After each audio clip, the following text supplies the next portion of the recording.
찬바람이 뼛속까지 스미던 어느 겨울날 한양 도서 고풍스러운 기와집에서는 슬픈 그림자가 드리워져 있었습니다. 바로 세도가로 이름 높았던 이 판서의 집이었지요. 그 영화롭던 이름도 하루아침에 처참한 비극으로 변하고 말았습니다. 정적들의 음모와 관계로 이 판서는 역적의 누명을 쓰고 차가운 형장의 이슬로 사라졌고, 그의 가문은 하루아침에 멸문지화의 위기에 처했습니다.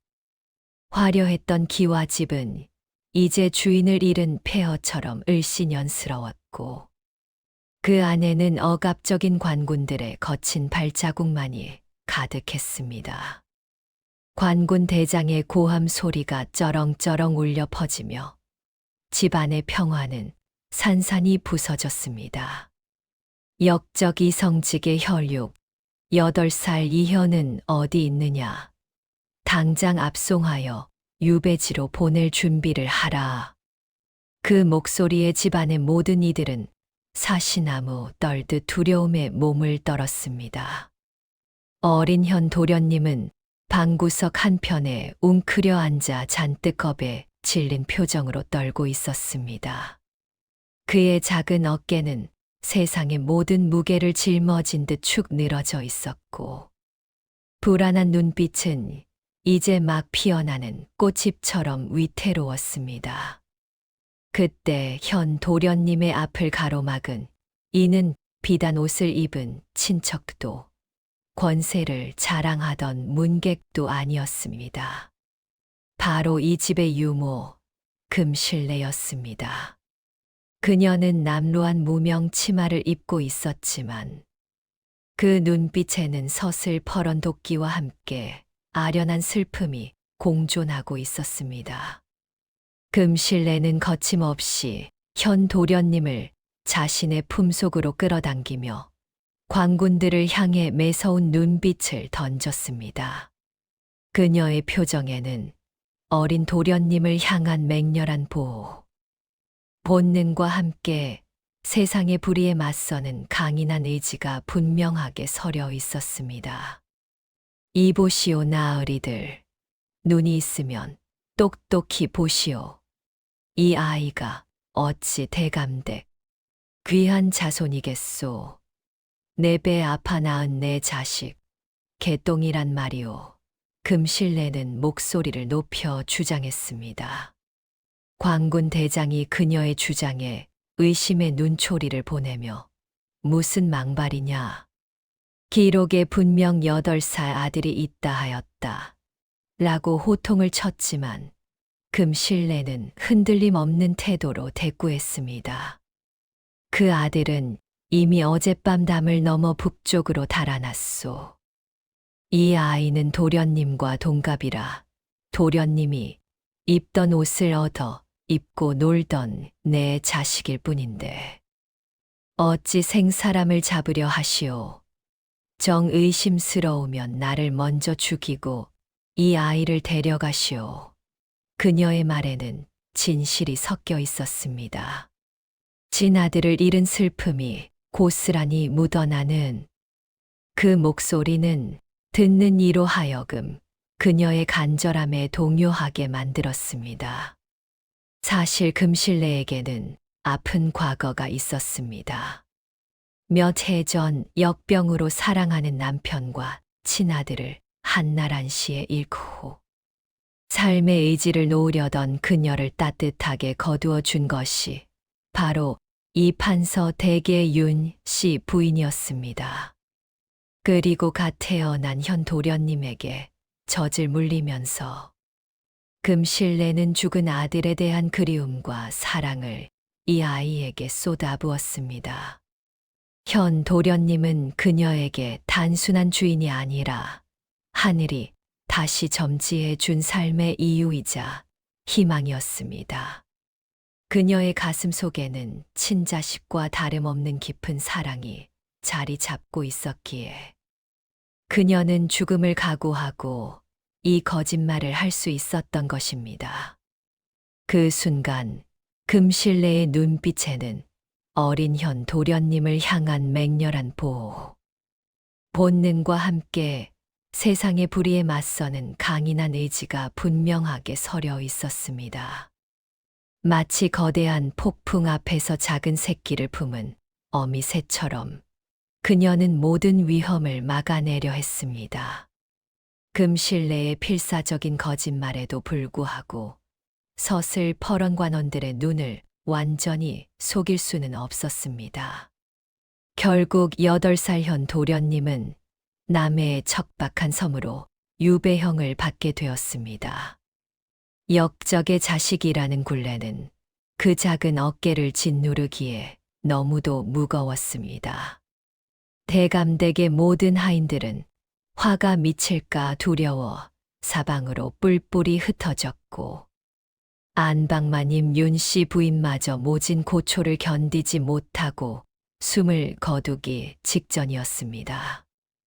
윤씨 부인은 마지막 가는 길에 금실내의 손을 잡고 피 묻은 작은 비단 주머니 하나를 쥐어 주었습니다. 금실아, 내 아들 현이를 내 자식처럼 부탁한다. 이 옷가락지는 우리 가문의 마지막 명예이자 비밀일세. 내가 되면 현이에게 꼭 전해주거라. 말을 채 잊지 못하고 부인은 가쁜 숨을 몰아쉬다 눈을 감았습니다. 그 애절한 부탁에 금실내는 통곡하는 대신 보따리를 단단히 동염했습니다. 주변에서는 모두가 금실내를 미쳤다고 손가락질했습니다. 천한 유모가 왜 사지로 가느냐? 가서 죽을 고생만 할 게 뻔한데 어찌 저런 어리석은 짓을 한단 말인가라며 만류했지만 금실내는 그저 현의 작은 손을 꼭 잡을 뿐이었습니다. 그녀의 눈에는 오직 현 도련님의 미래만이 보일 뿐 다른 것은 아무것도 중요하지 않았습니다. 유백일은 칼바람이 살을 애는 듯 매서운 고난의 연속이었습니다. 어린 현은 며칠 밤낮을 걷는 동안 발바닥이 부르트고 배고픔에 지쳐 울음을 터뜨리기 일쑤였습니다. 유모, 발이 너무 아파요. 배도 고프고. 아버지는 언제 오시나요? 어머니는 왜 이제 안 보여요? 현의 애처로운 물음에 금실내는 말없이 아이를 등에 업었습니다. 굽은 허리로 아이의 작은 무게를 감당하며요. 그녀는 주막 헛간 한 구석에서 관원들이 먹다 남긴 딱딱한 주먹밥 하나를 얻어와 물에 말아 현에게 먹였습니다. 자신은 맹물로 배를 채우면서도 현의 언발을 가슴에 품어 녹이며 밤을 지새웠습니다. 어린아이에게는 너무도 가혹한 시련의 길이었습니다. 그러던 어느 날 밤 문경세제의 험한 고갯길을 지나던 금실내는 잠결에 포졸들의 음산한 대화를 엿듣게 됩니다. 유배지에 도착하기도 전에 현을 실족사로 위장하여 죽이려는 흉계가 있다는 사실을 알게 된 것입니다. 금실내의 심장은 얼음장처럼 차가워졌지만 그녀의 눈빛에는 불타는 듯한 분노와 결의가 번뜩였습니다. 다음 날 새벽 안개가 자욱한 고갯길에서 포졸 반장이 흉계를 꾸미며 칼을 뽑아든 순간이었습니다. 현의 목을 겨누는 찰나 금실내가 비명을 지르며 자신의 온몸으로 현을 감쌌습니다. 이놈들, 하늘이 무섭지도 않느냐? 어린 생명을 해하고 너희가 온전할 줄 아느냐? 그녀의 절규는 산골짜기에 메아리 쳤습니다. 바로 그 순간 산 전체가 울릴 듯한 거대한 호랑이의 포효가 들려왔습니다.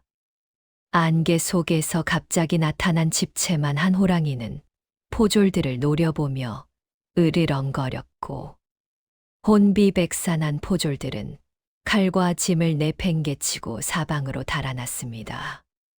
기이하게도 그 호랑이는 금실내와 현 도련님 앞에서는 꼬리를 내리고 순한 고양이처럼 한참을 바라보더니 마치 길을 안내하듯 앞장서다 호련히 사라졌습니다.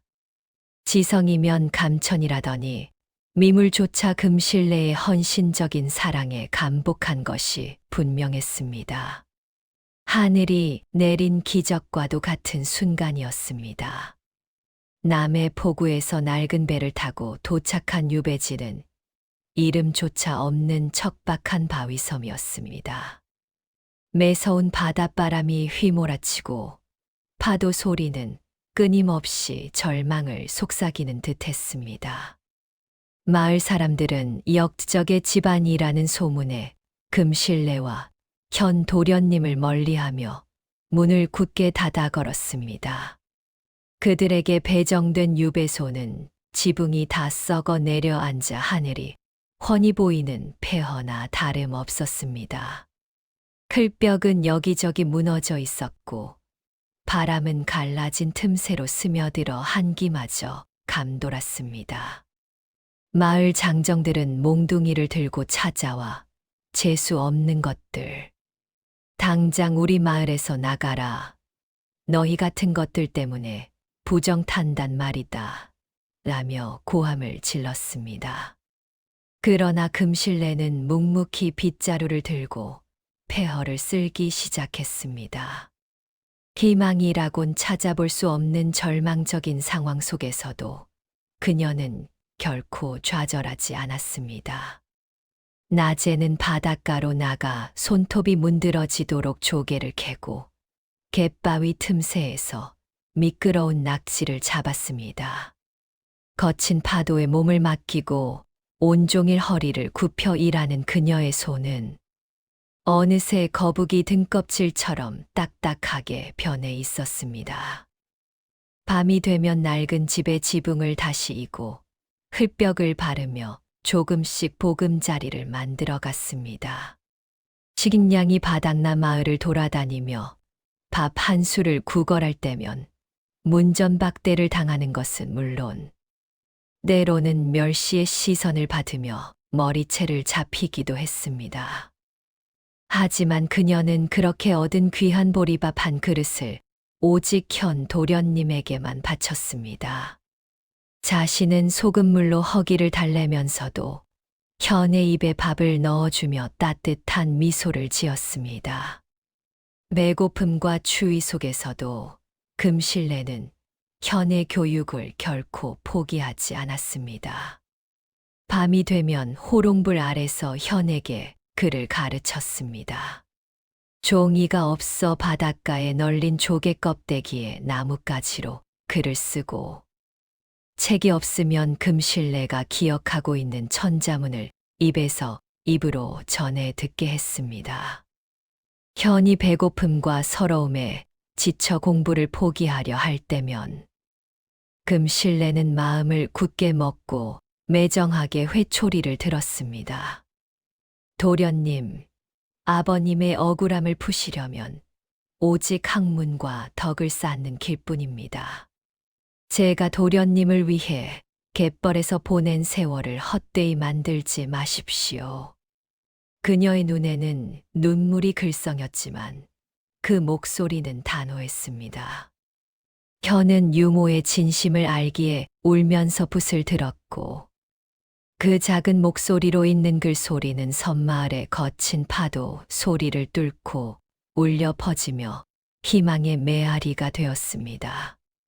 금실내는 현이 글을 읽는 소리를 들을 때마다 세상에서 가장 행복한 여인이 된 듯 미소를 지었습니다.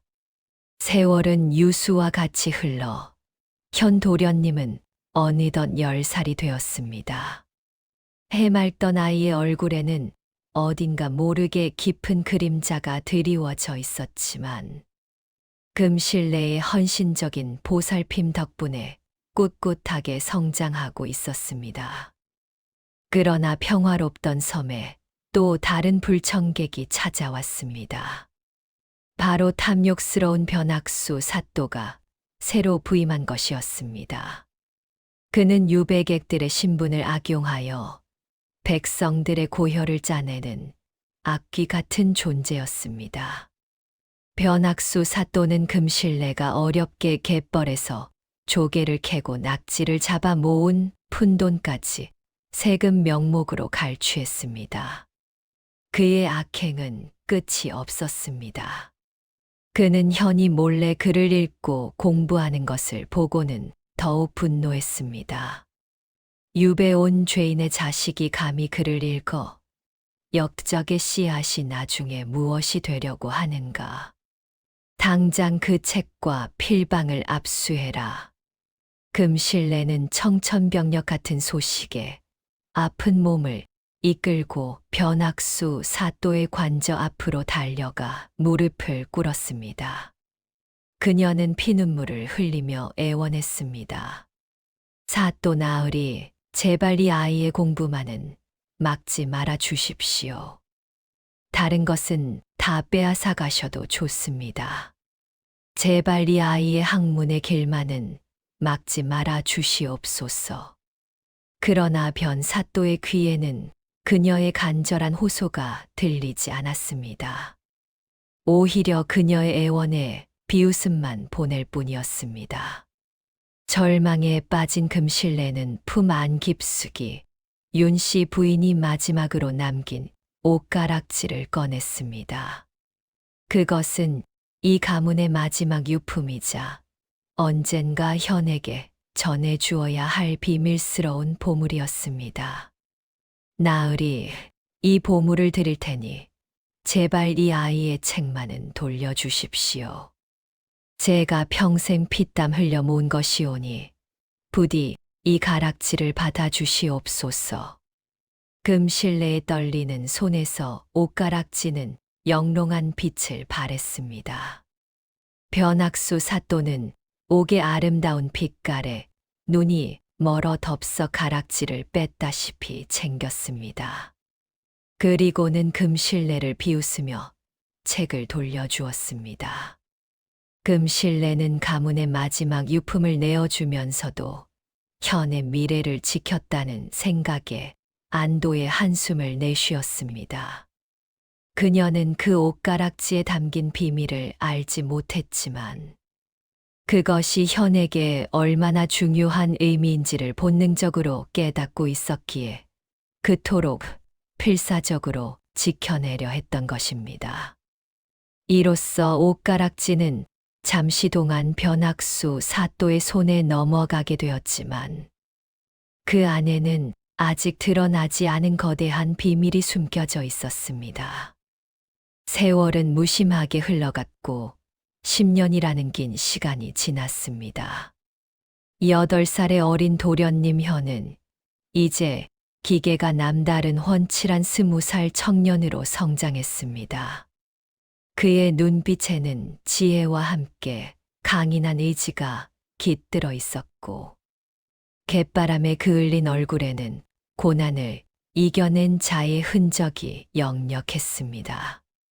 금실레의 등은 굽고 손은 거북 등껍질처럼 딱딱하게 변했지만 그녀의 헌신적인 사랑과 가르침 덕분에 현은 섬 제1의 선비로 성장할 수 있었습니다. 그는 낮에는 갯벌에서 금실레를 도와 조개를 캐고 밤에는 호롱불 아래서 책을 읽으며 학문에 정진했습니다. 하지만 변사또의 탐욕은 날로 심해졌고 백성들의 고혈을 짜내는 폭정은 극에 달했습니다. 마을 사람들은 굶주림에 허덕였고 그들의 신음소리는 밤마다 섬 전체를 뒤덮었습니다. 참다 못한 현은 더 이상 나약한 선비로만 머물러 있을 수 없었습니다. 그는 백성들의 고통을 외면하지 않고 관리들의 부패와 폭정을 비판하는 상소문을 써서 관아 앞에 당당히 붙였습니다. 백성의 눈물은 비가 되어 내리고 관리의 배부름은 산처럼 쌓였구나. 하늘이 어찌 이 통곡을 듣지 않으리오. 탐관오리의 배는 불어나고 백성의 창자는 끊어지는구나. 그의 글은 서슬퍼런 칼날처럼 변학수 사또의 심장을 꿰뚫었습니다. 변학수 사또는 감히 죄인의 자식이 자신을 능멸했다는 사실에 분노하여 이성을 잃었습니다. 그는 당장 현을 잡아들이고 무자비한 매질을 가하라고 명했습니다. 네 이놈, 감히 관아를 능멸하다니. 저놈을 당장 끌어내 곤장을 쳐라. 숨이 끊어질 때까지 멈추지 마라. 휘몰아치는 곤장이 현의 등에 사정없이 내리꽂혔습니다. 그의 등은 피칠갑이 되었고 고통에 몸부림치며 신음을 토해냈습니다.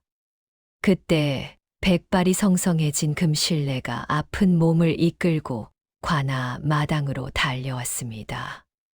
그녀는 주저없이 매질당하는 현의 몸 위로 엎드렸습니다. 때리려거든 나를 때려라. 이 아이는 죄가 없다. 법도도 모르는 탐관오리 놈아. 금실내는 쏟아지는 곤장을 온몸으로 받아냈습니다. 그녀의 등에서 뿜어져 나온 피가 현의 옷을 붉게 물들였습니다. 온몸이 찢어지는 듯한 고통 속에서도 그녀는 비명 한 번 지르지 않았습니다. 오직 현을 지키겠다는 일념만이 그녀를 버티게 했습니다. 그녀의 눈에서는 뜨거운 눈물이 흘러내렸지만 그 눈물은 고통이 아닌 강인한 모성애의 표현이었습니다. 마을 사람들도 금실내의 헌신적인 모습에 눈물을 흘리며 탄식했습니다. 만신창이가 되어 돌아온 밤, 금실내는 정신을 잃어가는 현의 손을 잡고 희미하게 눈을 떴습니다. 현아, 울지 마라. 정신 차려야 한다. 저 사또가 가져간 옷가락지. 사실 그 안에는 내 아버님이 마지막으로 남기신 혈서가 숨겨져 있다. 가문을 일으킬 증거가 거기 있어. 현은 유모의 피와 눈물 속에서 다시 눈을 떴습니다. 그는 더 이상 나약한 선비로 남을 수 없었습니다. 유모의 피를 닦아주고 가문의 억울함을 밝히며 백성들의 고통을 끝내기 위해 그는 복수를 다짐했습니다. 그의 마음속에는 불타는 복수심과 함께 유모를 향한 지극한 효심이 깊이 자리 잡았습니다. 금실내의 피 묻은 몸을 보며 현은 자신의 무력함을 동감했고 반드시 강해져서 이 모든 고통을 끝내겠다고 맹세했습니다. 그의 결심은 굳건한 바위처럼 흔들림이 없었고 그의 눈빛은 어둠 속에서도 빛나는 별처럼 밝게 빛났습니다. 현의 마음속에는 유모 금실내의 피와 아버님의 유언이 불꽃처럼 타올랐습니다. 그는 더 이상 나약한 선비가 아니었습니다. 유모의 피 묻은 옷을 가슴에 품고 비바람이 몰아치는 어두운 밤, 그는 관아로 잠입했습니다. 어둠 속을 헤치며 사또의 침실로 향하는 현의 발걸음은 조용하면서도 확신에 차 있었습니다. 변학수 사또는 낮에 폭정으로 인한 피로에 지쳐 술에 취해 깊은 잠에 빠져 있었습니다. 그의 머리맡에는 화려한 상자 하나가 놓여 있었고 그 안에는 금실내가 필사적으로 지켜냈던 옷가락지가 고이 잠들어 있었습니다. 현은 조심스럽게 상자를 열고 가락지를 꺼냈습니다. 그리고 망설임 없이 가락지를 바닥에 내리쳐 산산조각 냈습니다. 쨍그랑 옥이 깨지는 소리가 어둠 속에서 울려 퍼졌습니다. 그 조각들 사이에서 아주 얇은 비단 조각이 튀어나왔습니다. 그것은 바로 아버님 이판서가 죽기 전 음모를 꾸민 주모자들의 이름과 임금께 바치는 충절의 시를 피로 적은 혈서였습니다. 붉은 글씨로 쓰인 혈서는 어둠 속에서도 강렬한 빛을 발하며 현의 심장을 뜨겁게 만들었습니다. 마침내 가문의 억울함을 풀고 복수할 수 있는 결정적인 증거를 손에 넣은 것입니다. 옥이 깨지는 소리에 잠에서 깬 변학수 사또는 눈을 비비며 현을 발견했습니다. 그의 얼굴은 분노와 당황스러움으로 일그러졌습니다. 누구냐, 개설아. 이놈, 내 놈이 감히 관아의 물건을 훔치고도 살길 바라느냐. 사또는 칼을 빼들고 현을 향해 달려들었습니다. 혈서가 세상에 알려지는 것을 막기 위해 현을 죽이려 했습니다.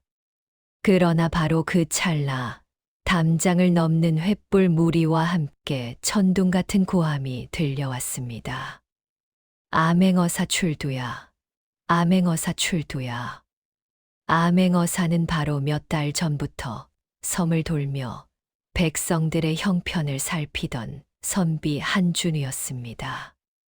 그는 금실내가 캔 조개를 사 먹으며 현의 됨됨이를 눈여겨보고 있었습니다.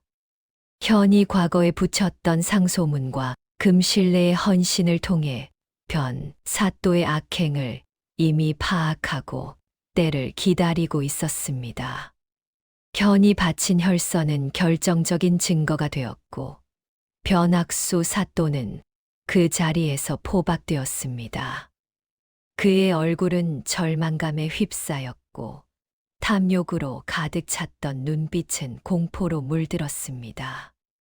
암행어사는 변 사또의 죄를 낱낱이 밝히고 이판서 가문의 억울함을 풀어주었습니다. 20년 만에 현의 가문은 복권되었고 그의 이름은 다시 빛을 발하게 되었습니다. 금실내는 현이 살아 돌아온 것을 확인하고 오열했습니다. 그녀의 눈에서는 기쁨과 안도의 눈물이 샘물처럼 솟아났습니다. 현은 금실내의 손을 잡고 아버님의 억울함이 풀렸음을 알렸습니다. 어머니, 드디어 아버님의 한을 풀었습니다. 이제 더 이상 슬퍼하지 마세요. 그의 목소리에는 유모를 향한 깊은 사랑과 함께 모든 고난을 이겨낸 자의 굳건함이 담겨 있었습니다. 20년의 세월 동안 묵묵히 기다려 온 금실내의 헌신과 희생이 마침내 빛을 보는 순간이었습니다. 그들의 눈물은 단순한 슬픔이 아니라 모든 역경을 이겨낸 위대한 사랑의 증표였습니다. 탐관오리 변학수 사또와 그의 일당들이 처벌된 다음 날, 마을은 전에 없던 평화와 활기로 가득했습니다. 지난 세월 동안 현과 금실내를 멸시하고 괴롭혔던 마을. 사람들은 이제 부끄러움과 미안함에 고개를 들지 못했습니다. 그들은 금실내에게 찾아와 무릎을 꿇고 사죄했습니다. 유모님, 저희의 어리석음을 용서하십시오. 부디 너그러이 저희를 용서해 주십시오. 금실내는 그들의 손을 일일이 잡으며 따뜻하게 위로했습니다. 그녀의 얼굴에는 미움 대신 용서와 온화한 미소가 어려 있었습니다. 그녀는 지난 세월의 고통을 잊은 듯 모두를 보듬는 큰 사람이 되어 있었습니다. 한양으로 돌아온 현은 임금께 아버님의 혈서를 바쳐 억울함을 풀고 가문을 복권시켰습니다. 임금은 현의 지혜와 강직함, 그리고 유모를 향한 지극한 효심에 감동하여 그에게 높은 벼슬을 내렸습니다. 현은 이제 어엿한 조선의 명망 높은 관리로서 새로운 삶을 시작하게 되었습니다. 그는 가장 먼저 폐허가 된 옛집을 다시 세우는 일에 착수했습니다. 쓰러졌던 기와집은 웅장하고 아름다운 모습으로 재건되었고 고목은 다시 푸른 잎을 되리웠습니다. 주는 잔치를 열어 문중 어른들과 친척들을 모았습니다. 화려한 연회석에 모두가 모인 가운데 현은 비단옷을 입은 금실내를 정중히 모셔 안방마님 자리에 앉혔습니다. 과거 현을 외면했던 친척들은 유모를 상석에 앉히는 그의 행동에 술렁였습니다. 어찌 천한 유모를 안방마님 자리에 앉히느냐는 불만이 터져 나왔지만 현은 단호한 목소리로 그들을 제지했습니다. 입을 닥치시오. 내가 유배지에서 굶주릴 때 당신들은 어디 있었소? 내 유모가 갯벌에서 손톱이 빠지도록 나를 먹일 때 당신들은 무엇을 했단 말이오? 나에게 어머니는 오직 이분뿐이오. 이분을 모시지 않겠다면 지금 당장 이 집에서 나가시오. 그의 말에는 한치의 흔들림도 없었고 친척들은 현의 위험에 눌려 아무 말도 하지 못했습니다. 현은 직접 허리를 숙여 백발의 금실내에게 고운 꽃신을 신겨드렸습니다. 갯벌에서 평생을 고생하여 갈라지고 투박해진 금실내의 발에 곱게 수놓인 꽃신은 눈물겨운 감동을 더했습니다. 어머니, 이제 다시는 맨발로 갯벌에 나가지 마셔요. 소자가 평생 어머니의 발등이 되어드리겠습니다. 그의 목소리에는 진심 어린 사랑과 존경이 가득했습니다. 금실내는 감격의 눈물을 흘리며 현의 머리를 쓰다듬었습니다. 도련님, 아니, 현아, 내 자식아, 살아줘서 정말 고맙구나. 내가 이렇게 훌륭하게 자라주어 이 어미는 더 이상 바랄 것이 없구나.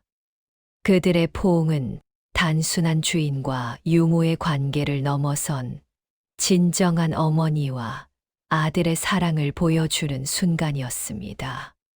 그 후로도 현은 아무리 바쁜 나라실 중에도 하루에 3번 금실내를 찾아 문안 인사를 드렸습니다. 그는 그녀를 극진히 모시며 효도를 다했습니다. 금실내는 현의 아이들을 품에 안고 행복한 여생을 보내다 평온하게 눈을 감았습니다. 그녀의 얼굴에는 한평생의 고생이 아닌 자식의 성공을 지켜본 어머니의 평화로운 미소가 어려 있었습니다. 현은 금실내의 헌신을 영원히 기억하기 위해 양지 바른 곳에 묘를 쓰고 그 위에는 갯벌에서 캐온 조개 껍데기로 탑을 쌓았습니다. 그리고 비석에 이렇게 새겼습니다. 낳은 정은 하늘과 같고 기른 정은 땅과 같다. 이 땅이 있어 내가 숨쉬고 꽃을 피웠으니 내 어머니의 사랑은 영원히 지지 않는 꽃이로다. 현은 평생 금실내가 입던 낡은 무명옷 조각을 관복 안에 꿰매 입었습니다. 가장 낮은 곳에서 자신을 지켜준 그 사랑을 잊지 않기 위해서였습니다.